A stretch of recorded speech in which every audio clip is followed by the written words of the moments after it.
Bueno, ¿qué tal? Buenos días, buenas tardes, buenas noches, como decimos siempre. Como verán, hoy estamos en un formato especial, porque esto no es la última página, esto no es con el hilo de Ariadna, esto es nuevamente una entrega de Entre Líneas, que como saben es este ciclo que cada tanto, sábado o cada tanto al mes, subimos aquí en nuestro canal con entrevistas y colaboraciones y charlas, digamos, entre amigos y espíritus comunes. Pero por supuesto no estoy solo a cargo de este barco, me acompaña como siempre el ínclito Sebastián Porrini, esta vez a distancia desde su biblioteca. ¿Cómo le va, ¿Cómo Porrini? le va, profesor Ortega? ¿Todo bien? Muy bien. Todo bien, por suerte, sí. Acá soportando la canícula que no termina Yo más. tengo dos, Verán que estamos, yo por lo menos estoy de yo verano. tengo dos esclavos que se están moviendo así, Sí, que sí. me están salvando. Y bueno, ahí escuchan la risa de fondo. Hoy tenemos el honor y la alegría de tener como invitados a Diego Cirulo, don Diego Cirulo y don Fabio Villalba, gestores, conductores, creadores del espacio Banda Sonora Original, canal de YouTube, podcast y demás, a quienes les damos la bienvenida. Don Diego, don Fabio. Bueno, buenos días, buenas tardes, buenas noches, como dicen ustedes. Realmente una alegría. Primero ya que hayan logrado que nosotros nos pongamos delante de una pantalla ya es todo un tema. Así que Es verdad, es verdad. habla bien de ustedes, Sí, sí. porque no somos muy afectos a vernos a nosotros mismos. Entonces, Claro, nos son ponen más de orgullos. del mundo radial. Claro, y porque aparte uno puede grabar en chancletas, Claro, puede, sí, sí, ¿no? sí, sí. Un poco, pero en realidad lo que nos pone más contentos es que podamos charlar nuevamente con ustedes. Yo tuve la oportunidad hace un poquito más de un año, le tuvimos una hermosa charla en nuestro canal y ahora que estar con ustedes realmente es algo muy Sí, lindo, sobre todo porque nosotros somos acérrimos seguidores de ADE, sus libros y otros menesteres. sí, nosotros también, un poco con menos expertise porque nosotros no somos especialistas en cine, entonces a veces nos cuesta un poquito seguir el hilo. Pero recuerdo que allá por los primeros meses de la cuarentena, ya por 2020, y ni lo tempore, parece que fue hace tanto, Un siglo. bueno, hoy estamos grabando, hoy es 4 de marzo, no sé cuándo saldrá esto, pero ayer se cumplieron 3 años de aquella primera cuarentena. Me acuerdo que hacíamos los vivos en Instagram, primero lo hacían ustedes, creo que a las 5, de 5 a 6, y después entrábamos nosotros, entonces se iban ustedes del vivo para entrar al nuestro, y bueno, era una experiencia de aquellas primeras etapas de Instagram y los vivos. Así que bueno, si les parece la idea, como siempre hacemos entre líneas, es darle el espacio justamente a los invitados, y si eso permite una charla, por supuesto la vamos a ir generando. Y un poco lo que queríamos empezar a dialogar o por ahí tratar como tema central sería, claro, nosotros somos profesores de literatura, ustedes son especialistas en cine, pero por supuesto, ustedes son grandes lectores y nosotros cada tanto vemos alguna película con cierto grado de ojo crítico, no como el que tienen ustedes. Pero lo que nos interesaría ver y pensar y charlar en este encuentro sería por qué podemos establecer, como primera pregunta, una relación estrecha entre cine y literatura. En el sentido de que, en líneas generales, el cine, como arte total o arte integradora de muchas otras artes, es también un lenguaje narrativo. O sea, de cierto modo, si pensamos en la semiología audiovisual, por ejemplo, hay un concepto de lenguaje cinematográfico. Entonces, ustedes, desde el expertise del cine, ¿qué relaciones se encuentran o qué relaciones podrían establecer entre cine, literatura, en tanto lenguajes Mira, artísticos, estéticos, como quieran? es enorme, digamos, y depende también un poco de dónde te pares en vínculo con el cine, digamos, ¿no? Bueno, nosotros generalmente hablamos mucho de que el cine que el cine en general es una forma narrativa, digamos, ¿no? Pero bueno, después hay otras teorías en donde hablan de cine ya con cosas mucho más, eh, podríamos decir, amplias, como por ejemplo lo experimental, el audiovisual y otro tipo de cuestiones que no están vinculados con el contar, con el narrar, eh, y pensando que desde que el hombre es hombre, con tus historias, intentó construir relatos que también se vinculen con su día a día y con su realidad a partir de, por ejemplo, algo que dice mucho Fareta, ¿no? El mundo bis, esos mundos bis que se reflejaban y se vinculaban con su realidad cotidiana. Bueno, de alguna manera ahí ya tenemos una primera conexión, digamos, ¿no? Podemos irnos hasta la tradición oral, la tradición escrita, y el cine es otra manera de construir vínculos con esos mundos, vamos a ponerlo en un lugar bastante terrenal, digamos, ¿no? Inexistentes, que son de alguna manera un reflejo constante y dinámico de lo que pasa, digamos, en cada sociedad o en cada pueblo a nivel histórico. Y muchas veces son constructores, inclusive, de ciertas ideas que con el tiempo se fueron convirtiendo en míticas, ¿sí? De cómo nosotros, por ejemplo, como cultura, percibimos a otras en función de lo que se relata a través del audiovisual, en este caso particular. También pensando algo que no es menor. No es lo mismo cuando nació el cine que hoy, digamos, ¿no? 140 años, 130 y pico de años, la diferencia y el vínculo con el audiovisual que podía tener una persona en esa época y hoy es muy distinta. Por lo tanto, digo, ahí ya podemos también establecer otra conexión, que es lo que pasaba con el pueblo. ¿No? El pueblo no es una palabra como para meter en este momento, digamos, ¿no? Pero la sociedad y si me pone cara Diego como diciendo, no sé si en este momento es el indicado, pero digo, en la sociedad de los individuos, el vínculo que tenían con la lectura y la escritura hace 100 y pico de años, y hoy, y el vínculo que tenían con la imagen per se, y el audiovisual, y hoy. Hoy, básicamente, vivimos más de imágenes que de palabra, lo cual es todo un problema, y cuando digo problema no es estrictamente hacia lo malo, sino que es una cuestión muy compleja. De hecho, esto que vos decías, del que es un lenguaje, que también es discutible y hay varias teorías al respecto, pero vamos a ponernos en ese lugar y vamos pensando en Griffith y en el origen de todo esto. Me parece que hay algo que la imagen, muy a mi pesar, porque yo también vengo de la imagen, empezó a reemplazar a la palabra en un montón de cuestiones. Y eso implica una pérdida o empobrecimiento del lenguaje. Por lo tanto, ¿qué cuesta más? ¿Prender la cámara del celular y hacer un short de YouTube? ¿O escribir un cuento? Y cuesta más escribir un cuento. Y eso es un problema porque estamos hoy, no es hoy, ya viene hace rato, con el problema de la inmediatez. Entonces, ahí ya empezamos a tener algunos despioles, digamos. Empecé medio apocalíptico, perdón, pero... No, bueno, hay que decirlo todo de entrada, porque ¿por qué no? La idea es Sí. esto también, ¿no? No edulcorar la píldora porque estamos en un problema, creo, justamente concuerdo que el imperio de la imagen y de lo inmediato, entre comillas, ¿no? Podría ser mucho más efectista que leer un cuento de 10 páginas. Sí, es efectista porque genera una cantidad de facilidades y porque hay una hiperestructura y un hipersistema que lo que hace es facilitar eso, digamos. Que después está como, por otra parte, la contracara. Seguramente hoy haya mayor nivel a nivel mundial de gente que lea y escriba que hace 150 o 200 años.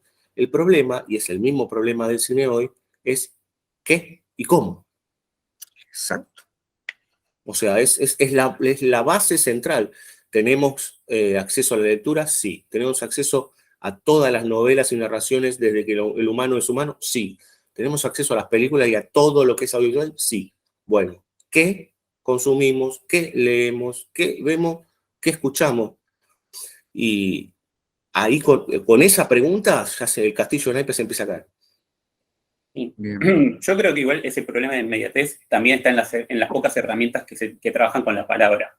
Si pienso en Twitter hay como una mecánica de despliego, lo primero que se me vino a la mente. No hay un espacio de reflexión, no hay un espacio de tiempo donde uno pueda organizar eso que está diciendo y está pensando básicamente, bueno, en cómo lo transmito, es lo que estoy transmitiendo. Y esta accesibilidad total que tenemos ahora de casi todas las obras del universo, también genera esta idea de empacho, ¿no? Como consumo, consumo, consumo, y no hay un momento donde eso tenga un proceso en donde lo organizo mentalmente. Reposo, ¿no? Claro. Gillo Dorfles tiene un libro que se llama El intervalo perdido, que desarrolla sobre este tema, ¿no? Como no hay una pausa en donde yo organice aquello que acabo de leer o de consumir audiovisualmente. Sí, en otros términos, esto lo charlamos muchas veces con Adrián Smukler, pero no es de nosotros, es mucho más anterior, pero el tema de la experiencia estética y el hecho estético, digamos, ¿no? El vincularse con una producción, una obra, la que sea, escrita o audiovisual, musical, una pintura, y que eso se convierta en que se convierta en caudal de conocimiento, digamos, ¿no? Pero no un conocimiento solamente racionalista, sino mucho más amplio. Y eso cada vez es un, no sé cómo decirlo exactamente, pero cada vez es más difícil que suceda, ¿sí? Y yo tiendo a creer, y un poco agarrado a lo que dice don Villalba, por esta cuestión del estímulo constante. Estamos cada vez más cerca de ser los perros de Pavlov que de ser espectadores. En ese sentido, me permito agregar justamente, como sabrán,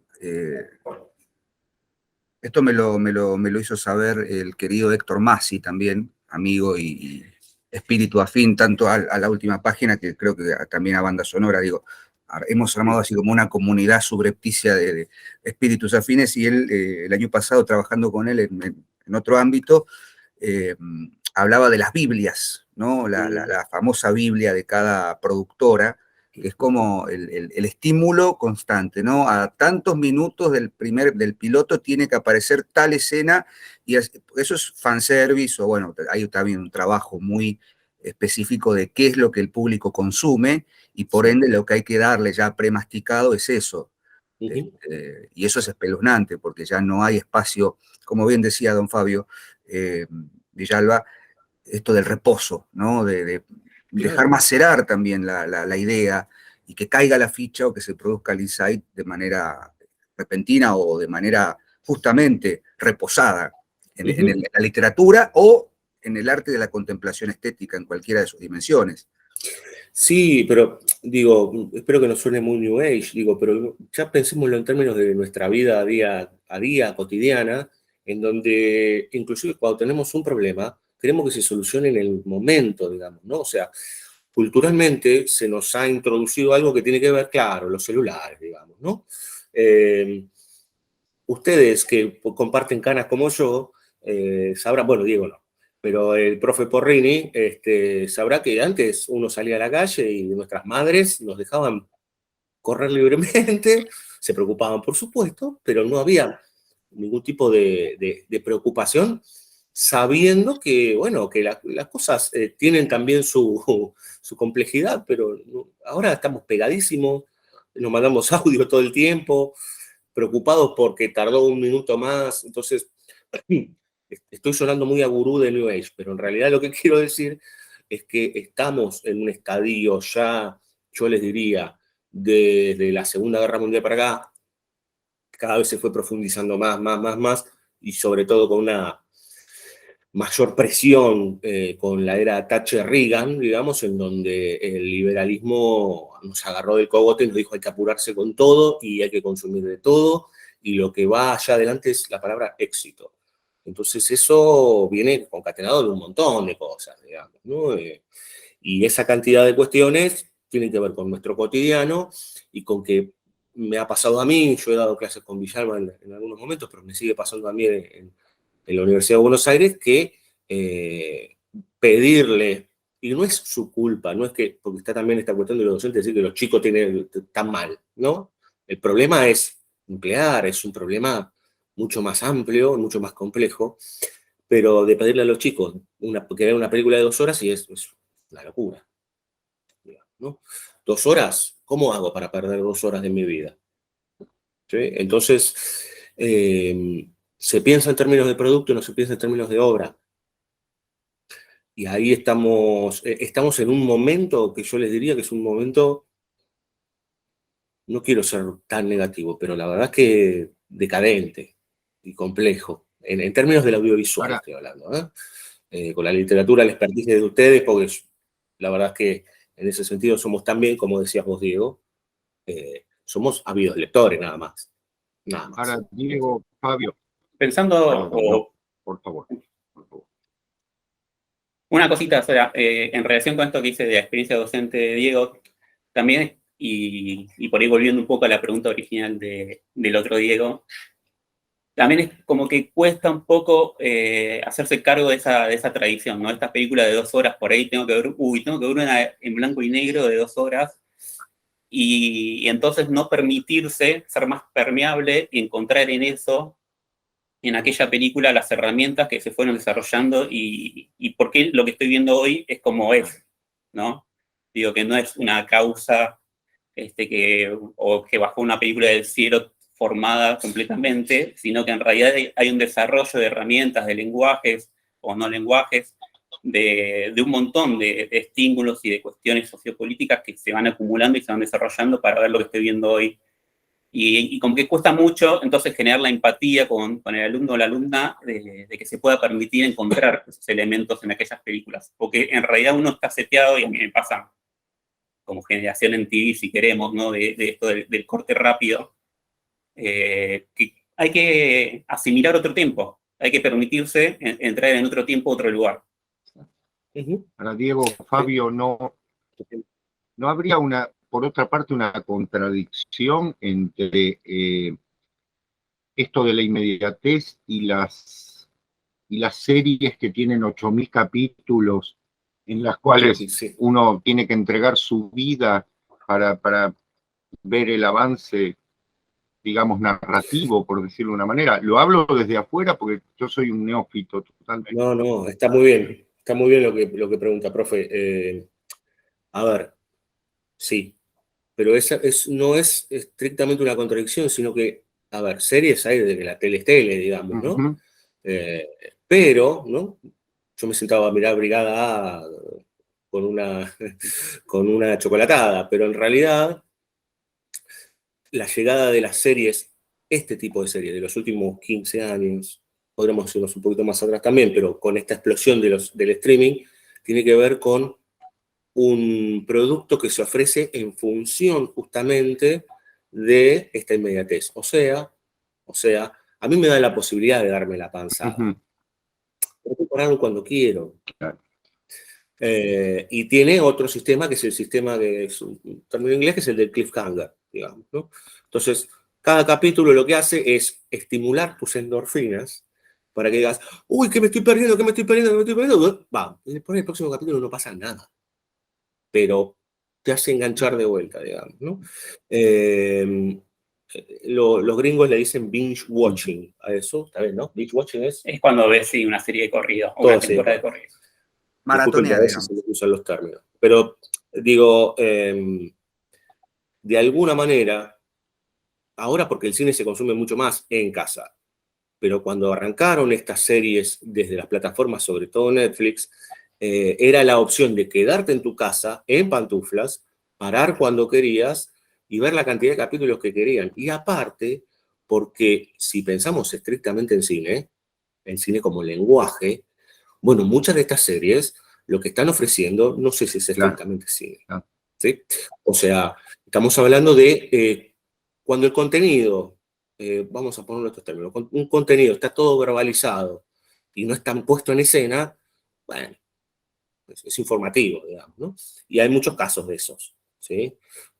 Voy a dar 2 ejemplos muy diferentes. No es lo mismo ver True Detective que ver, no sé, alguna de estas más sencillitas como, no sé, Friends. Voy a ir a algo un poquito más retro.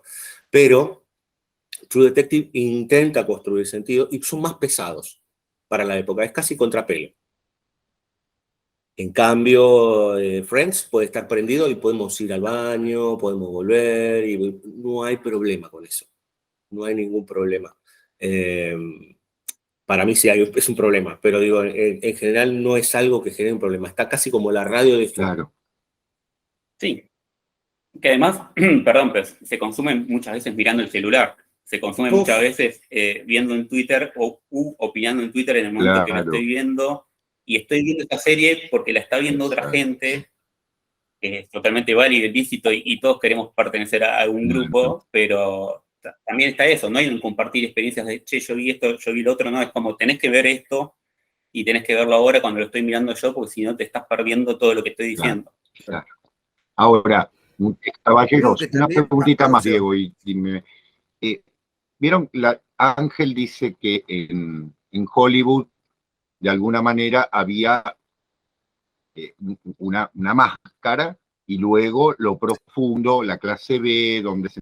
Bien. En este caso, en estos canales, estos sistemas, ¿está pasando lo mismo? O sea, por ejemplo, con True Detective, o sea, ¿son conscientes de que están haciendo algo que tiene una dimensión diferente, o es simplemente que se les escapó la tortuga? Porque hay un director que tiene una visión. ¿Qué opinan de eso?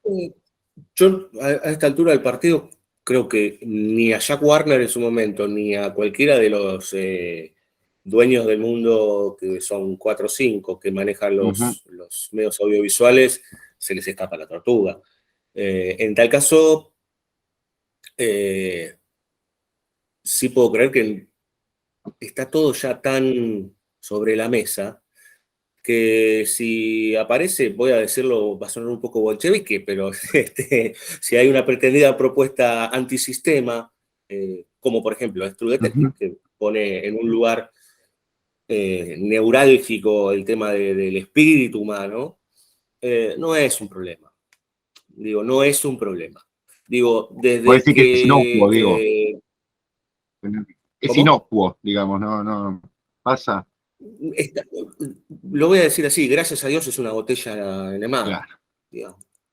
O sea, no todo va hacia la hoguera, digamos. Hay cosas súper interesantes, hay directores interesantes hoy.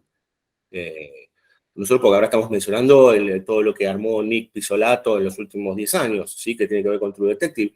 Pero hay otros señores que también tienen muy buenas ideas. Digo, en el caso de David Mackenzie, por ejemplo, o algunos directores que siguen trabajando, sobre todo en lo que tiene que ver con lo tradicional, ¿sí? Pero bueno, ahí otra vez cito a Fareta, ante la inflación, yo creo que es más difícil detectar, más que se les escape la tortuga. Hay. El tema es que, claro, vos tenés un pajar y tenés que encontrar la aguja. Me parece que es un poco más complejo. Sí. Sí, y aparte también que se da ese querer repetir lo satisfactorio, y cuando no se te entrega de la misma manera, te corres algo que sí era similar a aquello. Entonces, en ese proceso inflacionario, bueno, si no te gustó la segunda temporada de True Detective porque apuntaba hacia otro lado y con otra lógica de construcción, entonces te ofrecemos estas otras 10 series que sí se parecen a la primera temporada de True Detective, pero que no tienen nada que ver. Totalmente. Claro, sí, totalmente. Sí, eso yo creo que sí, mitad del siglo XX para acá se fue profundizando cada vez más, digamos, ¿no? Los copycat, en función de lo inflacionario. A mí se me ocurre pensar ahora voy a volver sobre este tema, quería hacer una adenda a lo que dijeron sobre el cliffhanger, sobre todo. Pienso en el capítulo 8 del Quijote, ¿no? Ese momento en el que está a punto de arremeter contra el vizcaíno y de pronto, ¡pap!, se detiene y dice Cervantes, aquí se me terminó ¿cómo se dice? El cartapacio, no sé qué, igual, y se toma todo y te deja ahí como lector, ¿no? Pensaba también en la época del siglo XIX, sobre todo la novela folletinesca, claro. Que uno esperaba que viniera, pero era otro volviendo a lo que decían anteriormente, ¿no? Era otro el concepto de consumo, aunque ya empezaba justamente a hacer esto, ¿no? Hay que consumir, o sea, la literatura como consumo. Claro. Pero ahora se me dispara otra pregunta mientras estamos hablando, o comentario, a ver qué opinan ustedes o qué juicio crítico les merece. Esto de la hiperinflación, justamente, esto lo dice muy bien Ángel, ¿no? La hiperinflación, o sea, lo dice Halloween, ¿no? Halloween funcionó como lenguaje de la tradición, bueno, todo lo que sabemos de Carpenter, y ya Fareta lo dice mucho mejor que yo, pero de pronto te saco Halloween 14, La venganza de Michael, ¿viste? Ahora es personal, qué sé yo, qué sé cuánto, y hay cuestiones que, bueno, obviamente ya se perdieron, se va como sedimentando, quedan rémoras nada más de aquel primer producto, como para tener en cuenta. Ahora, a mí me llama poderosamente la atención, y esto ha sido motivo de debates, de beligerancias inconmensurables, porque justamente, ya que estamos hablando de cine y de literatura, o bien de literatura y de cine, a mí me llama poderosamente la atención que dos de los grandes productos que el año pasado, por lo menos yo consumí a nivel serie, fueron el spin-off de Game of Thrones, La House of Casa the del Dragon. Dragón, House of the Dragon, y El Señor de los Anillos, los Anillos del Poder. Digo, ¿qué es lo que, a ver, obviamente, bueno, la cara de Porrini indica que, bueno, compartimos el juicio totalmente crítico de que no hace justicia al Silmarillion, bueno, en fin. Pero ahí está, justamente, cómo nos enfrentamos como lectores, primero, como lectores de cine, literatura primero, y qué es lo que esperamos de una adaptación cinematográfica. Digo, ¿qué es lo que lleva a que las grandes productoras, en este caso competidoras, Amazon por un lado y HBO por el otro, vayan a una fuente literaria, pero construyan productos hiperinflacionados, ¿no? Porque ¿qué pasa? ¿Qué vemos en House of the Dragons? Una hiperinflación de lo que funcionó en la adaptación serial de Juego de Tronos. ¿Qué vemos en Los Anillos del Poder? El mismo procedimiento. ¿Qué elemento literario queda allí? No lo sabemos. No sé qué juicio tienen ustedes al respecto, cómo, si es que han consumido, estimo que tal vez sí. Sí, creo que el compañero Villalba en ese sentido consumió pasa en las ese dos series, cruce? ¿no? Sí, vi las dos No sé, series. no sé si la pregunta que hice se entiende, pero Sí. Primero, un excurso sobre los Anillos del Poder. Si bien yo no soy fanático de Tolkien, entonces no me afecta tanto el hecho de si esto respeta o no, que ya sé que ustedes tampoco. Pero sí reconozco que me pareció una serie que dramáticamente era bastante mejor armada de lo que se me vendió, y que en realidad acostumbrado a series donde no pasa nada hasta el final del capítulo, que suele ser, por ejemplo, en la mecánica de Netflix, que como publica todos los capítulos juntos, bueno, no te muestro nada hasta que aparece el primer cliffhanger, ahí te quedas hasta el segundo, y así, y en el resto del capítulo no pasa nada. En cambio, Los Anillos del Poder sí me parece que estaba bastante bien. Fuera de eso, yendo a la pregunta, bueno, primero hay una cuestión, vamos a decir, de interés económico en esto que hoy en día todo el mundo habla como IP, que es la propiedad intelectual, ¿no? Entonces toma una propiedad intelectual conocida por todo el mundo, porque leíste las novelas de joven, porque viste las películas de Peter Jackson, porque te acompañó a lo largo de tu vida, y te ofrezco algo más de eso. Hay un audio de Cirulo en YouTube donde habla del fin del fuera de campo, ¿no? Esta cosa de te tengo que estar contando todo el tiempo cualquier resquicio de historia que haya quedado fuera del campo, que vos te hayas podido imaginar, ya no te lo vas a poder imaginar porque ya vas a tener el plano donde Galadriel por fin se conoció con tal o X, algo que vos antes tenías en la imaginación. Entonces, me parece que el interés primero va por ahí, ¿no? Como, bueno, te voy a contar todo, vas a poder ver todo, todo va a estar disponible ante tus ojos. Y que en ese sentido queda muy poco de literatura, entonces, o queda muy poco del trabajo de fuera de campo. Digo, si en la literatura yo me puedo imaginar todo a partir de la descripción de los personajes, etcétera, en el cine tenemos la complejidad que mostramos. Pero ese mostrar también es un recorte, y eso que dejo de lado, eso que dejo afuera, el famoso fuera de campo, bueno, puede incidir en campo. Y puede estar trabajando, y no voy a otro lado, pero digo, ¿qué hay en la caja al final de Seven? No lo sabemos, pero todos lo vimos. O sea, Sofía, mejor dicho, no lo vimos, pero todos imaginamos que hay ahí. Bueno, me parece que en general estos productos que derivan de literatura, que en general suelen ser de literatura juvenil o adulto juvenil, se va perdiendo eso, porque lo que está de interés es como mostrarte todo y ofrecerte todo a la vista, todo deglutido, como siempre decimos, todo masticado, para que no tengas que pensar. Solamente lo único que tienes que hacer es como tener un checklist de si cumplieron o no con tal cosa, y si no cumplieron, ir a descargar tu furia en las redes sociales, y si cumplieron, como alabarlos. Obviamente uno está exagerando y está generalizando porque no todas las personas que consumen estos productos son así, obviamente. Pero sí hay un grueso de ese tipo de reacciones y que las empresas lo saben y cuentan a favor. HBO, así como puede producir True Detective, también produce House of the Dragon o produce cualquier otro tipo de serie que en realidad te está ofreciendo algo que hasta es contradictorio, si querés, en términos espirituales o de sentido, con sus series. Sí, sí, total. Total. Perdón, entonces aclaro esa diferencia que antes por mí señalaba con Hollywood. Y probablemente Jack Warner o cualquier dueño de estudio o familia dueña de estudio tenía un perfil político, tenía una mirada del mundo que orientaba las producciones y acomodaba lo que había que acomodar. Hoy son holdings, no son dueños. Claro. Si lo queremos poner en términos sociopolíticos, antes estaba el monarca, que era el que manejaba o el que tenía esa suerte de entidad que bajaba verticalmente. Hoy está, pero está disfrazado desde un lugar muy progre y muy atomizado, que es como, bueno, esto es plural, esto es, como, es una cantidad de que en realidad es el manejo de la plata, el manejo de las acciones. A ninguna de esas empresas, no sé, AT&T, que son los dueños de Warner, HBO, de todo este tipo de cuestiones, o el mismo Disney, lo que le importa es la financiera, no le importa el contenido. Digo, el contenido en tal caso sí le importa, pero como conductor hacia otros lares, ¿sí? Y evidentemente lo que dice Fabio es lo que, bueno, un poco yo lo vengo pensando también en este sentido medio negativo y oscuro de que se está matando y está agonizando el fuera de campo. Hacia dónde va no tengo absolutamente ni idea, pero sí que hay que completar todo. No puede haber una ficha perdida de puzzle, no puede haber un espacio, justamente lo que decían ustedes antes, ¿no? Para pensar, para poder estar un rato, inclusive en ese momento de regocijo espiritual también, o de reposo, de introspección. No, no, no y no. Y entonces cada vez se nos obliga a pensar menos porque está todo ya ahí dispuesto.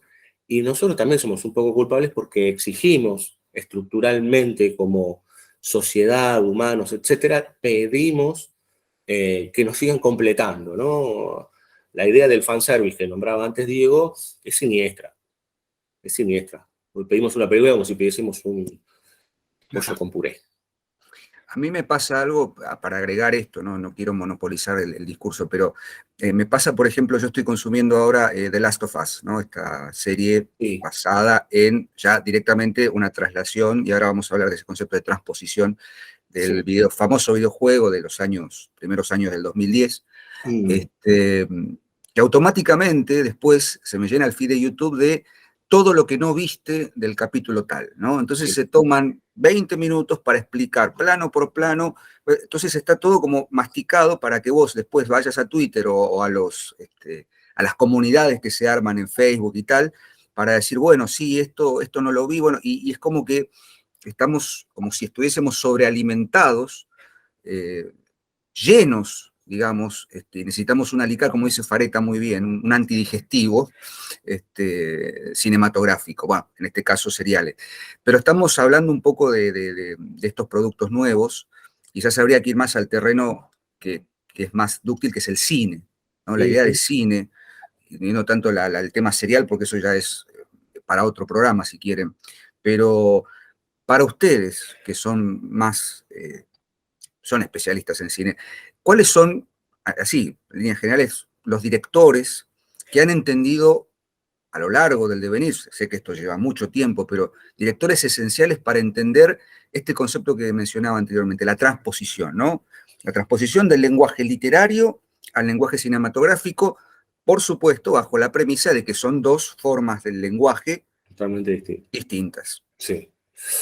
Primero una pequeña adenda en función de lo que vos decías antes, Diego. Yo creo que esto de conocer por detrás y los alrededores de una obra nace con el famoso behind the scenes o el backstage y demás, y ahí sí, la culpa hay que echársela a Lucasfilm, a Spielberg y a toda esta gente, que lo que hicieron fue armarle el show alrededor, nosotros crecimos con eso, o sea, tampoco nos vamos a quitar lo que tenemos arriba del hombro, pero sí hay que entender que mucho de eso se empezó a armar en donde de repente la famosa suspensión de la incredulidad, en donde nos creíamos lo que estaba pasando ahí, no, viene un tipo y me dice, no, puse un coso de plástico acá y te lo corrí, y una cosa y la otra, entonces había una cantidad de cuestiones que uno ignoraba y estaba bien que las ignore. Hoy eso va por otro carril, es totalmente distinto. Con respecto a lo otro, te dejo a vos, porque No, es una flor de pregunta. Me parece que es como una pregunta para desarrollar en extenso si uno quiere un listado de directores o directoras. Pero podemos nombrar nuestros preferidos. Sí, podemos nombrar eso. Métale que para eso estamos. También hay una cuestión, y acá, bueno, vamos a citar a Ángel de nuevo, de entender que en Hollywood clásico, sobre todo, podemos reducirlo del 30 al 60, se trabajaba también como ahora, si se quiere, con IPs, pero era muy distinto. Digo, se trabajaba con cualquier tipo de material. Entonces, él siempre cuenta la anécdota de Qué bello es vivir, surge de Frank Capra, de 1939, si mal no recuerdo, surge de una pequeña historia que había en una tarjeta postal de Navidad que se vendía. Sí. Con lo cual, a partir de ahí ya tenemos adaptación o transposición y ya tenemos un desarrollo de eso. Y uno podría pensar que cualquier director grande de Hollywood clásico trabajó en algún punto con adaptación. Y muchas veces, digo, haciendo ajustes de cuentas con las obras traspuestas, ¿no? Bueno. Como apropiándoselas, como decimos hoy en día. Vértigo. Bueno, Vértigo de Hitchcock está basado en una novela. De Entre los muertos de Dumaurier, si no recuerdo mal. No, de Pierre, no sé, pronuncia francés y me da mucha no, vergüenza. Los pájaros, era de Daphne du Maurier, Por ¿no? favor, Sí. no hay problema. Pero también tenemos el caso de Madame Bovary y Vincente Minnelli.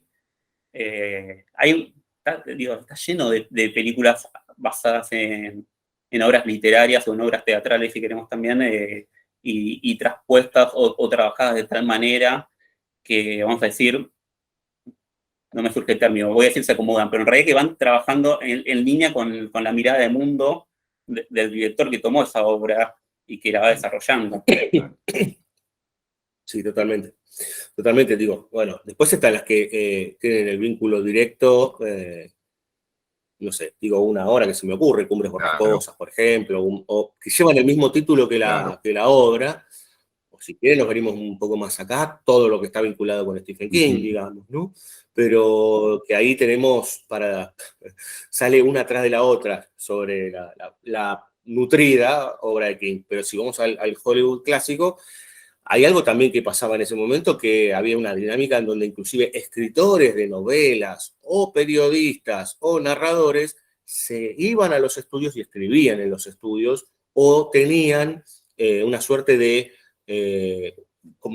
colaboradores, digamos, ¿no? O sea, ellos colaboraban para construir algunas historias, algo que pasaba mucho con los policiales, por ejemplo, con el noir, en donde de repente algunos escritores de la época terminaban escribiendo los guiones para alguna de las películas más emblemáticas de ese momento. La relación entre literatura y cine, y si pensamos en literatura y cine, Hollywood, porque en realidad hasta podemos seguir hoy, digamos, ¿no? Las adaptaciones de novelas, cuentos o relatos cortos, fue muy intensa, muy.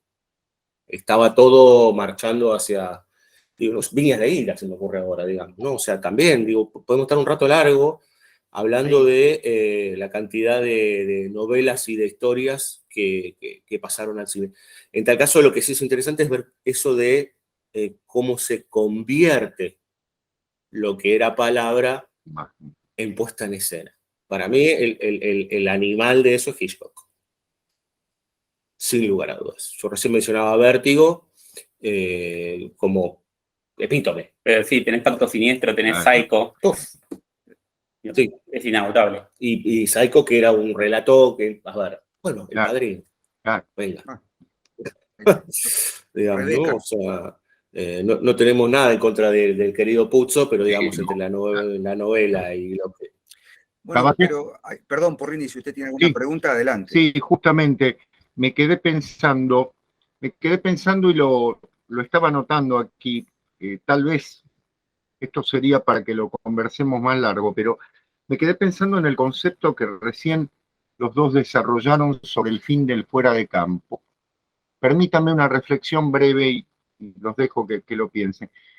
Yo creo que con Diego Ortega, en este caso, lo hemos conversado en algún momento, en la literatura contemporánea, por ejemplo, en lo que llamamos literatura de terror de aquí de nuestras tierras, el fuera de campo está, por tomar ese concepto, está totalmente develado, ¿no? En su peor sentido.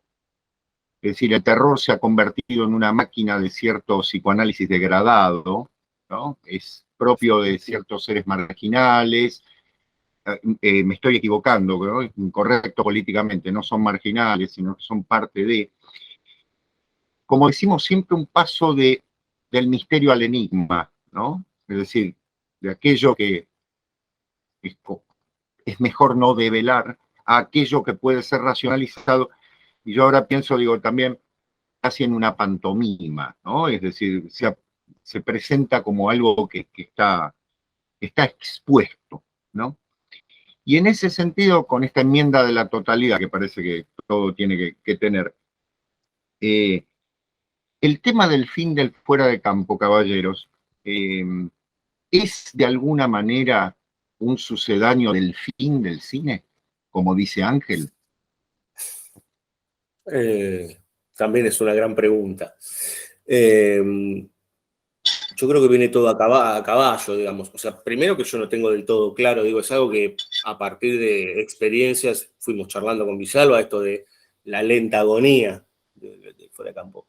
No todo está perdido. No, claro. Siempre hay algo para seguir ahí batallando, digamos, ¿no? Pero es posible, sí, es posible que el cine como experiencia y como disolución de la individuación, digamos, ¿no? O sea, estar sentado frente a un algo y que ese algo te complete, por decir, y que te absorba, eso yo creo que paulatinamente está diluyéndose. Puede ser que vuelva, puede ser que vuelva. Ahora, la experiencia como tal, que viene desde la vieja sala, que cada vez está siendo solamente receptáculo de los grandes shows audiovisuales, bueno, hoy por hoy estamos en un estadio de, bueno, esto está desapareciendo. El tema es que el cine como lenguaje, no creo que muera, digo, Claro. va a estar ahí, digamos, ¿no? O sea, es como hablar de la muerte de la literatura. Dios nos oiga que siga, digo, el tema está, yo creo otra vez de vuelta lo mismo, ¿no? El cómo y el qué en este contexto. Entonces, cuando está todo licuado, perdemos perspectiva de si hay algo que todavía es interesante, algo que es nutritivo, que es algo que nos genere un vínculo con el arte, digamos, ¿no? Que es, en definitiva, lo que yo creo que cada vez se hace más complejo o está solamente escindido a un reducto, generalmente reductos muy snob, muy high class, en donde el arte está acá, ¿no? En el museo. Lo cual, eso sí ya es la muerte, digamos, ¿no? Pero no sé, Villalba, vos estabas pensando mientras yo hablaba y... Sí, trato. Me va a contradecir. Trato de hacerlo. No creo. Pensando en el concepto de Ángel de llegar al fin como finalidad también, ¿no? De haber cumplido, de haber logrado la meta.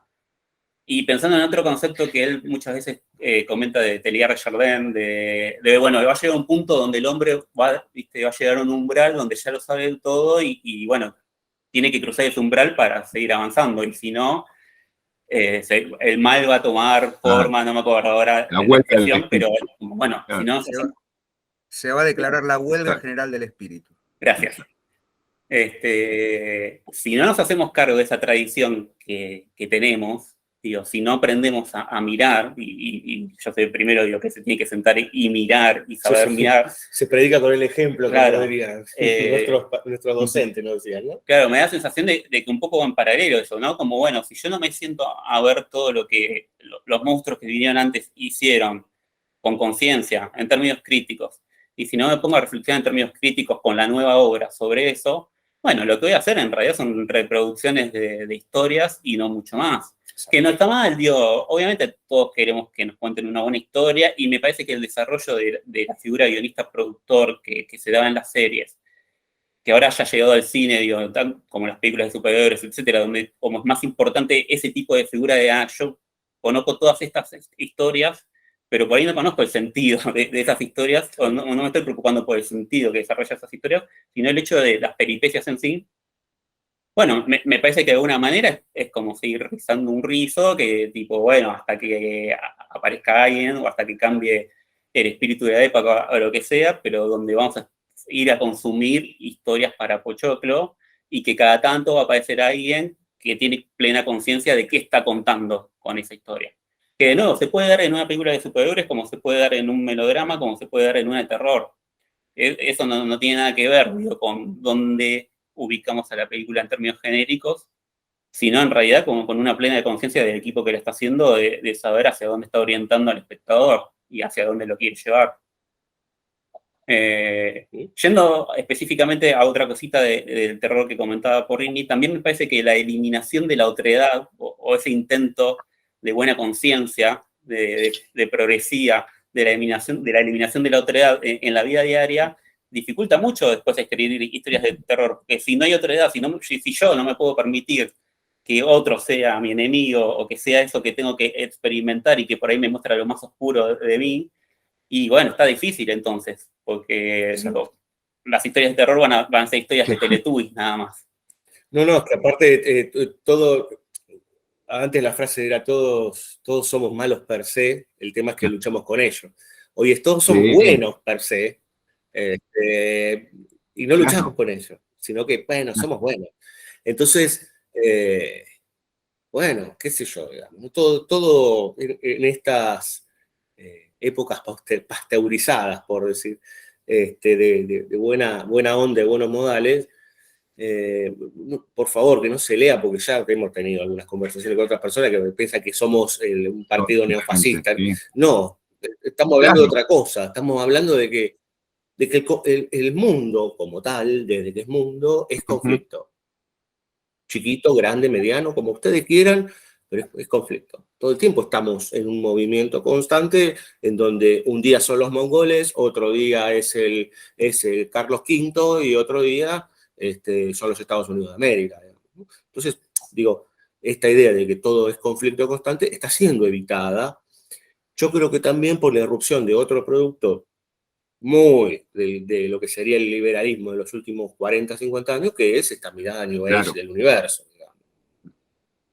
Que es una malformación de, por ejemplo, el pensamiento budista, del hinduismo, es una deformación hecha cajita de McDonald's, en donde paz y amor para todos, en donde tenés hoy tipos como directores como Guillermo del Toro, en donde de manera de pincel grueso es poco, dice todos tenemos que ser aceptados y todos somos iguales, y es que da asquito, digamos, o el otro señor de Iñárritu, digamos, gente en donde una cosa como, ay, seamos hermanos y démonos las manos, Jordan Peele, bueno, todo ese tipo de gente en donde lo que hacen es pasteurizar y hacerle un flaco favor a las verdaderas minorías. Sí. ¿No? Entonces, de repente, ya no hay negros malos en las películas. Ya no hay mujeres que puedan tener algún tipo de maldad en las películas. Estoy generalizando, ¿no? Ya no hay, y ya no hay, y ya no hay. Es un flaco favor. Es un flaco favor a los que sufren en serio, digamos, porque, digo, en el fondo, todos somos seres complejos. ¿Qué hizo Hitchcock? Tengo que ir a una obviedad, pero ¿qué hizo Hitchcock con Psicosis? Y se nos metió dentro de la cabeza. Cualquiera de nosotros puede ser Norman Bates. Cualquiera de nosotros puede ser Marion Crane. ¿Por qué nos da pena que maten a Marion Crane, que es una ladrona? Porque nosotros podemos hacer eso. Está a la vuelta de la esquina. Y eso, por ejemplo, en el cine de Coppola, es algo que está, paso a Coppola ahora, pero en el cine de Coppola es muy evidente. Es muy evidente que estar entre el bien y el mal es una baldosa, digamos. nosotros como humanos, ¿no? Estamos bajando a lo terrenal, estamos bajando a nuestro llano. Si no asumimos eso, bueno, estamos en la etapa que estamos hoy de, por ejemplo, el audiovisual. Repito, no es todo, pero sí pasa. Esto de que en el fondo termina siendo un aprovechamiento de las grandes estructuras, de que aquellos que fueron atacados, vilipendiados, o que la historia los castigó, ahora son todos buenos, bárbaros, hermosos y divinos, y del otro lado son todos un espanto. Y bueno, digamos, y todos terminan de la mano, digamos, ¿no? O sea, y todos terminan con un flower power y cantando Days of Aquarius, o sea, no hay una chance, de encontrarse con un conflicto. Fíjense y pónganse a pensar cuál es el último comentario que hayan escuchado de una película que sea, no es conflictivo. ¿Cuál sería el adjetivo, Villalba? Una película Polémica. polémica. No, Bueno, muy difícil. Diego y Difícil. Fabio, yo hace unos días leí, porque no la vi, debo decirlo, hay una película que por ahí ustedes vieron en española que se llama Asbestas, Las Bestias. No sé si la... No la vi todavía. bueno, mira, No la vi Diego, todavía. por ahí ustedes tienen... No la vi, solamente leí el comentario. Y el comentario me llamó la atención porque decía que el argumento es muy simple, es un pueblo en España, en Galicia, en el que se vive de una forma muy tradicional, muy cerrada, y de pronto ingresa un francés que quiere hacer un complejo turístico, ¿no? Y está el choque entre lo que llamamos civilización y barbarie, ¿no? Bueno, eso lleva, obviamente, imagínense, a toda una serie de conflictos y demás, y a que las bestias, ¿no?, sean las que reaccionen y demás. Claro, todo el mundillo intelectual salió a decir, bueno, acá está, ¿no es cierto?, la típica pintura de lo que el mundo debe ser en torno del progreso que debemos aceptar y porque hay un pasado que tal y tal y tal. Todo el discurso. Y de pronto apareció una persona que me pareció muy interesante lo que dijo, yo me pongo del otro lado. Dice, en realidad lo que están haciendo es defendiendo su propia visión del mundo. Sí. Claro, se armó un tole-tole de novela dentro de lo que es esto, ¿no? Obviamente se olvida inmediatamente, pero me dio la reflexión para decir, en algún sentido, alguien siempre, a pesar de que nos quiera lavar la cabeza con un discurso de bien y mal unidos y estamos todos felices y como vos decís, todo está bien, como dice un pseudofilósofo argentino, de alguna manera siempre se escapa, ¿no? O sea, como decimos con Diego, lo que echás por la puerta entra por la ventana, ¿no? Perdón, me fui hacia ese rumbo, disculpen. Bueno, por eso no se termina ni el cine ni la literatura. Exacto. Ahí lo tenemos. Siempre es como, ¿vieron una inundación? No hay forma de pararla, ¿no? O sea, por más que uno tapie todo, cierre todo, por algún lado va a entrar un poquito de agua, aunque sea. Bueno, ese puede ser nuestro pequeño espacio, claro, digamos, ¿no? Tampoco hay que caer en la trampa y pretender que vamos a volver a lo anterior. No, pero bueno, será la incertidumbre. En tal caso será el fuera de campo, ¿no? De lo que puede llegar a venir. Uno obviamente, en el aquí y ahora, dice, bueno, no sé, se pone un poco más punk, ¿no? Como, claro. No sé, no future. Pero tratamos de que no, tratamos de seguir pensando que aparece algo interesante, algo que piensa la imagen, pensar la imagen. No da lo mismo cualquier imagen, no da lo mismo cualquier diálogo, no da lo mismo nada. Y opuesto de dar lo mismo, que viene de la mano de esto que decíamos antes, somos todos iguales. ¿Cómo vamos a ser todos iguales? Ahí sí es la perdición. Claro. ¿No? Todos igual, no. Que las cosas tienen que ser más equitativas es una cosa. Otra cosa, claro, eso es otra cosa. Exacto. Villalba me caga porque yo uso la palabra equitativo. Que las cosas tienen que ser más equitativas es un rollo. Claro. Otra cosa es que si todos tendemos a ser iguales, todo tiende a, en lo que se dice en pintura y dibujo, el gris 5, el gris Claro. medio. No hay claros, no hay oscuros. Entonces, si no hay claro, no hay oscuro, no hay contraste. Si no hay contraste, no hay conflicto. Entonces estamos todos delante de la tele adormecidos. Entonces, a ver, lo mejor que puede suceder es que podamos corrernos ese espectro. ¿Es difícil? Sí. E inclusive uno a veces lo puede llegar a profesar sin darse cuenta en esto de el movimiento constante en que navegamos, ¿no? Nos ha pasado a nosotros, inclusive, porque nosotros, por ejemplo, somos ávidos lectores de historietas, entonces nos interesa mucho lo que es lo heroico, pero de hecho así nos conocimos con Villalba, pero el tema... Siendo héroes. Siendo Muy bien. héroes, Muy siendo bien. héroes, sí, siendo héroes. Claro, digo, también está todo este consumo supermasivo de lo heroico, pero lo heroico está completamente licuado, completamente, digo, nos dio vergüenza ajena ver un plano en donde de repente aparecen 10 mujeres y diciendo, vamos chicas, podemos nosotros. Y, ¿qué pasó? Digamos, ¿qué está pasando acá?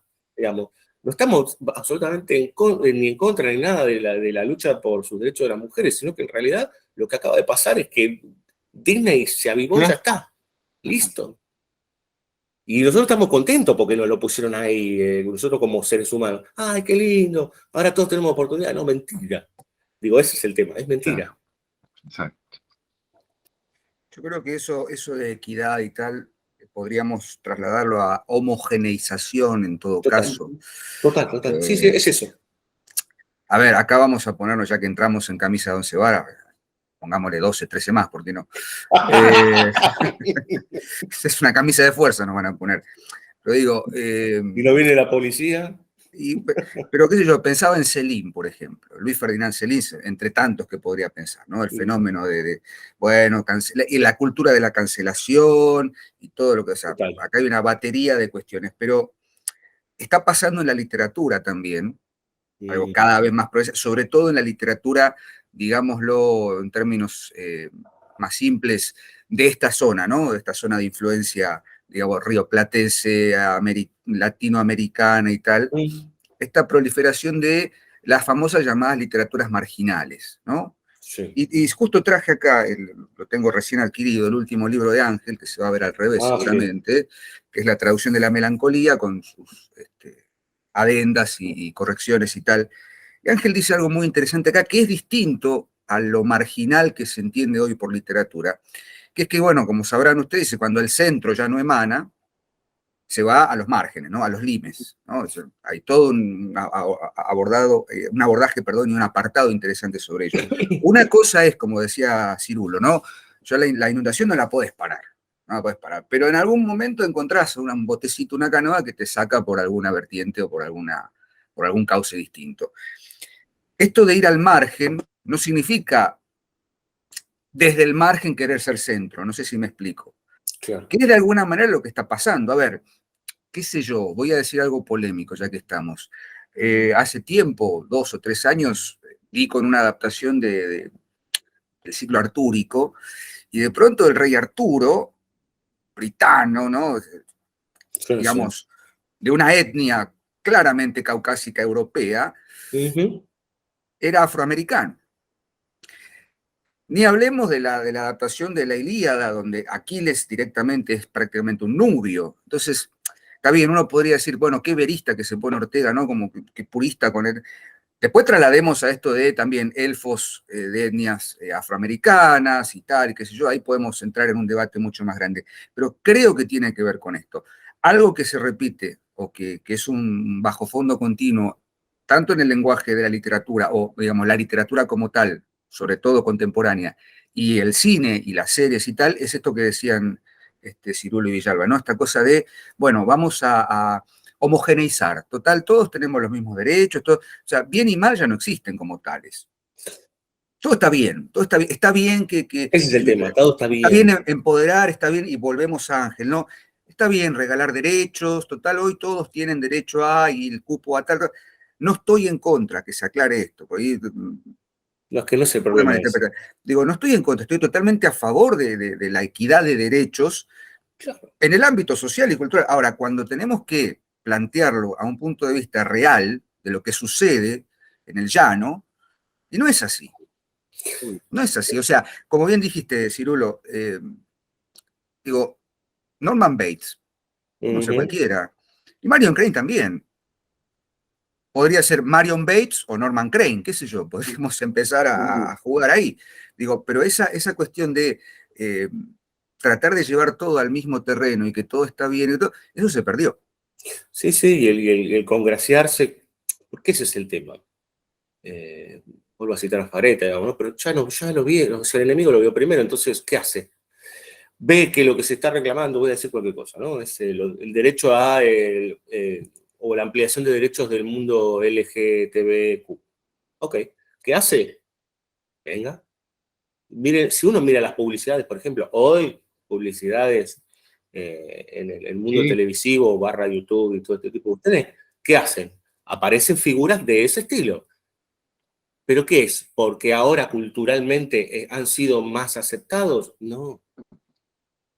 Digo, en el fondo lo que se hace es adoptar para seguir vendiendo el producto, digamos. A mí, les soy honesto, a mí me molesta más o menos si es afroamericano el rey, me molesta, pero no me molesta tanto.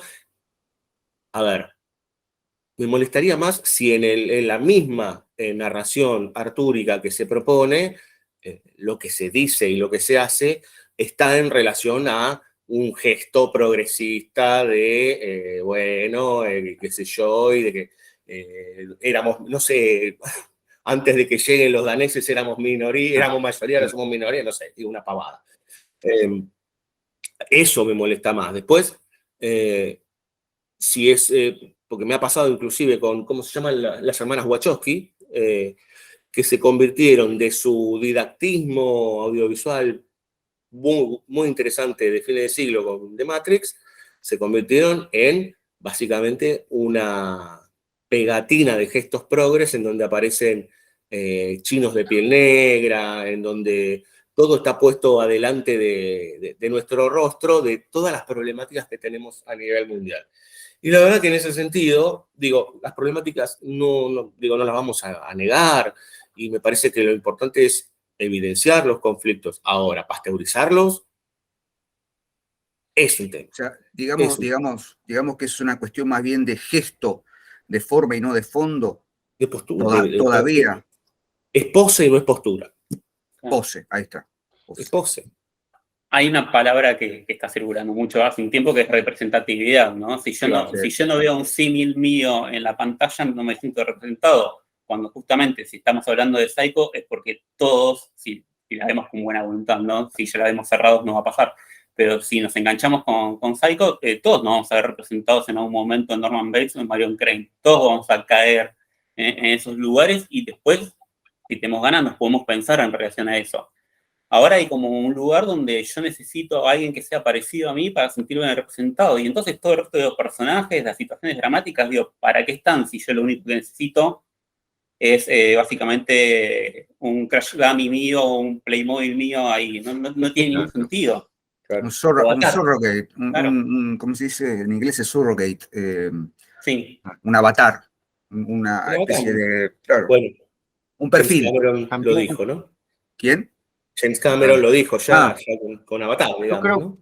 Exacto. Una de las cosas que me parece notable, que estaba notando, que es el tema de la homogeneidad que decía Diego y que señalaban ustedes. Sí. Me parece que es la diferencia, no sé, les tiro la idea, es la diferencia entre lo que es universal, universal, y lo que es homogeneizador. De ahí hay una cosa diferente. O sea, yo veo a Edipo Rey y siento que de alguna manera me representa como ser humano. Soy el ser humano enojado ante la desgracia, etcétera, etcétera. En el otro caso, hay como un, ¿cómo decirlo? Como un tinte unificador, o falsamente unificador, que presiente la idea de que el ser humano puede ser ya prejuzgado. Me explico, no sé si soy claro, que puede ser ya preconcebido. Casi, si me permiten, disculpen muchachos el término, pero casi una transhumanidad, ¿no? Lo puedo... Claro. No sé qué opinen. Sí, es. Bueno, el concepto de lo transhumano, que viene de del aprovechamiento también, de varias complejidades relacionadas con el género, digo, hay toda una cuestión ahí dando vueltas desde hace mucho tiempo, con algunos de estos teóricos y teóricas, Donna Haraway y todo este tipo de cuestiones de los 70 y los 80, digo, sí, después está el aprovechamiento, digamos, a nivel económico, digamos, de todo eso, digamos, ¿no? Y de dominación. Que ahí aparece una contradicción enorme. Nunca tuvimos en la historia tanto acceso a la lectura, tanto acceso a las contradicciones, tanto acceso a la complejidad, para que lo que tengamos después es todo puesto adelante de nuestros ojos y digan que todo es idéntico y que todos somos de alguna manera iguales. Perdón, y para una reescritura, caso Roald Dahl, caso bueno. eran 10 indiecitos, 10 negritos, etcétera. Claro. Lo de Roald Dahl, bueno. Claro. De eso, hace 2 años o 3 hubo una polémica porque sacaron Lo que el viento se llevó, porque en la película había esclavos. Y yo digo, pero está hablando del Estados Unidos del siglo XIX, Claro. ¿Qué va a haber? No va a haber esclavos. Claro. No va a haber esclavos. Bueno, el mismo tema. O les cambiamos la piel. El mismo tema, Diego Fabio, con el Mercader de Venecia, ¿no? Que se lo está cancelando porque es un judío, o Otelo, que es negro, ¿no? A ver, perdón. Y que encima es femicida, ¿no? Digamos todo, claro, ¿no? Otelo. Claro. O sea, falta decir eso, ¿no? Otelo es femicida.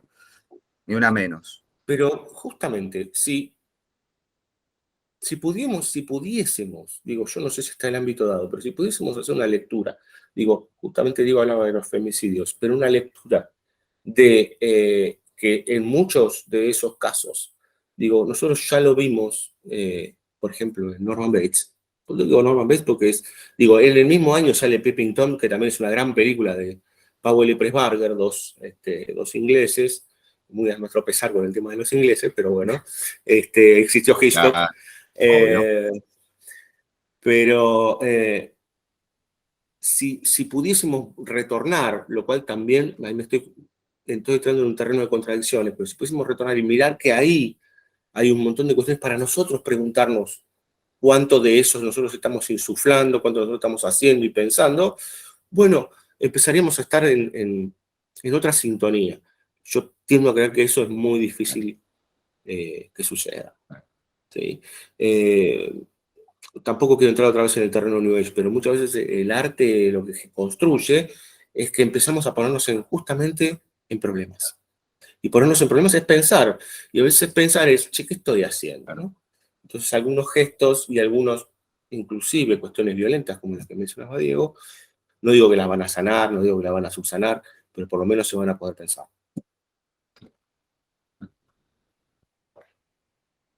Seba, ¿querés preguntar algo más? Tengo 1000 preguntas, pero no. 1000. Bueno, 999. No, pero digo, Claro. Me parece, Diego, que podríamos pensar en un nuevo encuentro para continuarlo, para no cansarlos, Claro. Sí, sobre todo porque ahí salen cosas muy interesantes acá. Durante la última media hora de esta conversación me quedé pensando en esta pregunta o esta suerte de topada, ¿no? Es decir, pensar qué película, tampoco es que he visto tantas películas en los últimos tiempos, qué película deja ese resabio de polémica, ¿no? Y pensaba, ¿qué obra literaria ha dejado ese resabio como de polémica? Creo que vuelvo al fenómeno Céline, qué sé yo. Parece que ahí podríamos más o menos decir, qué sé yo. Pero justamente por esto, y esto no es algo de los últimos 15 años, esto se viene gestando ya desde los 60, esta parte, bueno, ahí podríamos meternos en un gran despelote que no viene al caso. Pequeña postilla, desde el mayo francés, eso, estaba pensando en eso. Nodal para el cambio de pensamiento, en el audiovisual, la respuesta justa, que después obviamente fue apropiada, pero la respuesta justa fue la autoconciencia, digamos. Y el nuevo cine americano que duró hasta mediados de los 80, principios de los 90. Es verdad. Bueno, caballeros, si les parece, como bien dijo Sebastián, para cumplir con la norma de no irnos más de una hora, ya estamos casi a 1 hora y monedas de esta conversación, y para no cansarlos a ustedes y no cansar también a los espectadores, podríamos dejar abierta la puerta para un segundo encuentro. Cuando quieras. Por cuando favor. quieran. Así Sí, por que quedan muchos temas pendientes y bueno, para quienes nos están viendo o quienes llegaron a esta parte de la entrevista, don Diego Cirulo, don Fabio Villalba, banda sonora original. Después vamos a dejar acá todas las redes y los medios donde pueden escucharlos, más no verlos. Esto es único Estamos e en- irrepetible. estamos en Estamos pensando, tal vez el editor haga un blureo de la imagen y les cambie la voz para que se mantengan en el anonimato. Somos Anonymous. Son anónimos, claro, una capucha, Estamos, ¿no? Para estamos que hablando del sistema, Claro, de sí, todo eso. Totalmente. Bueno, como dice Ángel, hay que usar el sistema para las armas del enemigo para derrocar al enemigo. Así La que bueno, revolución viene de adentro, no de afuera. en la caja de descripción vamos a dejar todos los medios para que puedan seguir a don Diego y a don Fabio, que hacen un podcast hace ya más de 10 años, ¿me corrijo? ¿Digo bien? 12. 12. Bueno, nos llevan 6 años de ventaja, así que vamos a tratar de alcanzarlos. Con, No, por pero, supuesto, vamos a hacer justicia. Pero ustedes han logrado algo que, vamos a decir lo que están ustedes acá. Ustedes han Sí. logrado algo con el tema de literatura y por la cantidad, pero no por el número en sí, sino por la cantidad de seguidores y comentarios y vínculo con la gente, que realmente nos pone muy felices y nos asombra para bienes, bueno, porque, digo, es justamente de todo lo que estuvimos hablando en la última hora y pico, tiene que ver con las complejidades del caso. Entonces, que alguien se siente a escucharlos a ustedes hablar de lo que sea, digamos, ¿no? Digo, para no ser injusto, de la cantidad de autores, autoras y obras que ustedes mencionan todo el tiempo. Inclusive, bueno, hablaban antes de la entrevista a Piñeiro, digamos, o sea, que es un tipo interesantísimo y también muy polémico. Digo, todo ese tipo de cuestiones me parece que, bueno, son súper valorables y a nosotros nos alegra de sobremanera que podamos charlar con ustedes. bueno. Como vuelvo a decirles, les dejamos acá para que puedan sumar más voluntades. Y bueno, como siempre decimos, a seguir leyendo y en este caso a seguir mirando, viendo, Escuchando. pensando. Sebastián, no sé si querés cerrar No, yo con algo un más. enorme abrazo a los dos. Ha sido un placer realmente, ya que lo dijo Diego Cirulo, yo soy apenas miro algo de cine, pero veo su programa, aprendo realmente, voy a ver las películas que ustedes nombran, algunas no las conozco y la verdad que las busco y entiéndanme, lo digo como un bisturí, hacen una labor didáctica exquisita, en el mejor sentido. Y realmente se tiran la pelota mutuamente. Muchas gracias. No, es excelente porque los que no tenemos esa preparación, llegamos a un cine que muchas veces no conocemos y llegamos con otras armas, ¿no? He ido a ver películas gracias a ustedes. Así que mi enorme agradecimiento como seguidor y espero que sigan. Gracias a usted, profe, gracias a los dos, en realidad, que siempre son los dos, son muy, muy amables con nosotros y siempre que hacemos cualquier comentario o cualquier cosa, siempre o nos responden o nos dicen que nos están siguiendo. La verdad es que no tenemos más que palabras de agradecimiento. Por favor, merecido. Bueno, que sea el comienzo o la continuación de muchas colaboraciones. Como dice Casablanca, esto es el comienzo de una cosa. Totalmente. Me gusta don Diego, don Fabio, Casablanca, chicos, perdón, disculpe. Pero... ¿No te gusta? Sí, me encanta. Me gusta, no hay no sé si estoy metiendo la pata, por ahí es... No, quiere que pasamos el chivo. En 2 meses tenemos un especial de Casablanca en Banco. Bueno, por eso, sí, por acá abajo en la caja de descripciones, estén atentos a las novedades de las vías de los vasos comunicantes de banda sonora original. Estás hace 5 minutos tratando de cerrar y no lo dejas. No, al contrario, por mí, yo puedo seguir, tengo expertise. Ya cuando tenemos un código con Porrini que es por debajo de la mesa, hacemos un círculo, listo, cerramos. Pero no nos estamos viendo debajo de la mesa, no estamos por debajo de la mesa. Mejor. No, fuera de broma. Don Diego, don Fabio, muchísimas gracias por su tiempo, por su generosidad, y Sebastián también, y nos vemos prontamente en una nueva misión de Entre Líneas y charlar un poco de literatura. Gracias. Adiós, gracias.